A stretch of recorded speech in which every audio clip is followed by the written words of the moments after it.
Assalamualaikum warahmatullahi wabarakatuh. Kenalkan, nama saya Asbianto, NIM 20104174142. Di sini saya akan menjelaskan ringkasan saya bab 4 tentang analisis lingkungan bisnis. Media berita adalah sumber informasi utama bagi mereka yang berada di lingkungan non-pasar.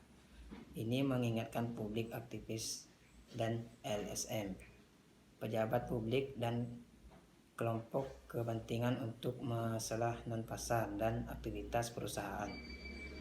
Mereka yang tertarik untuk memajukan suatu masalah mungkin mencoba menggunakan media sebagai komponen dan dari strategi non-pasar mereka.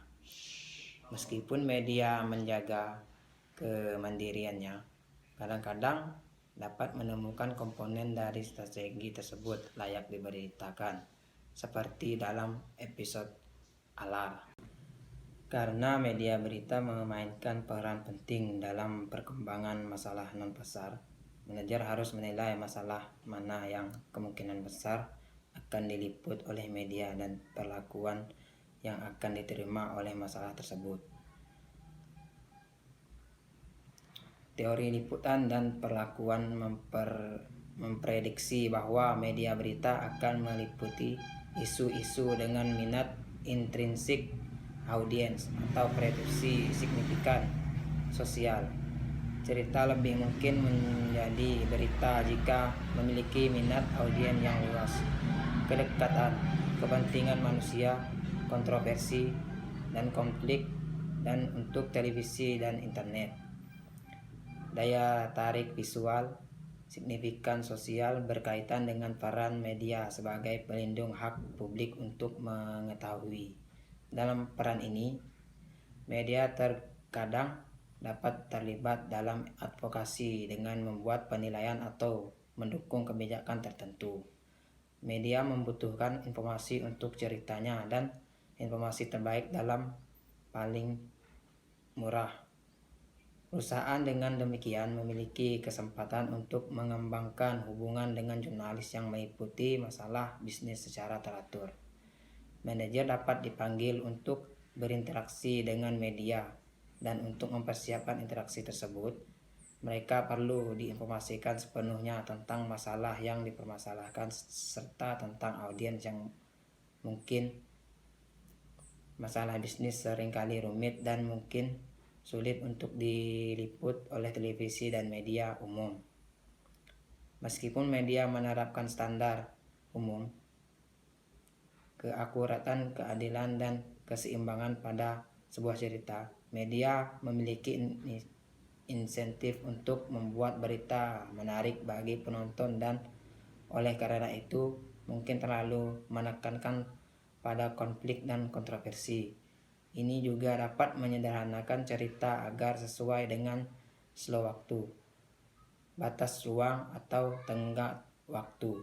Banyak keluhan tentang liputan bisnis diakibatkan oleh penyederhanaan yang berlebihan.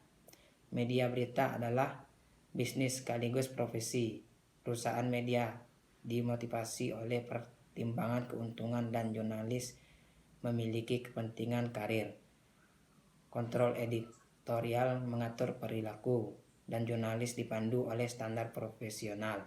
Namun, ada ketegangan antara standar tersebut dan insentif perusahaan dan individu, seperti yang diunjukkan oleh kasus bab The News of the World. Subjek berita sering kali percaya bahwa mereka diperlakukan tidak adil, atau bahwa sebuah berita tidak akurat atau bias. Salah satu cara untuk meminta bantuan adalah gugatan pencemaran nama baik. Tetapi tuntutan hukum semacam itu biasanya mahal dan sulit untuk dimenangkan. Standar di mana suatu kasus dinilai penting untuk hasil akhirnya. Untuk figur publik, standar tersebut diartikulasikan dalam New York Times 5. Sullivan. Standar ini memberikan pelindungan yang cukup besar bagi media karena seorang tokoh masyarakat harus menunjukkan kebencian yang sebenarnya dan mengabaikan kebenaran secara sembrono. Beberapa kritikus menyerukan pembatasan di media berita. Terlepas dari penyimpangan dan pelanggaran sesekali, media berita memainkan peran penting dalam demokrasi, dan ketidaksempurnaan dalam liputan dan perlakuan berita mungkin menjadi biaya yang ditanggung untuk memanfaatkan yang diberikan.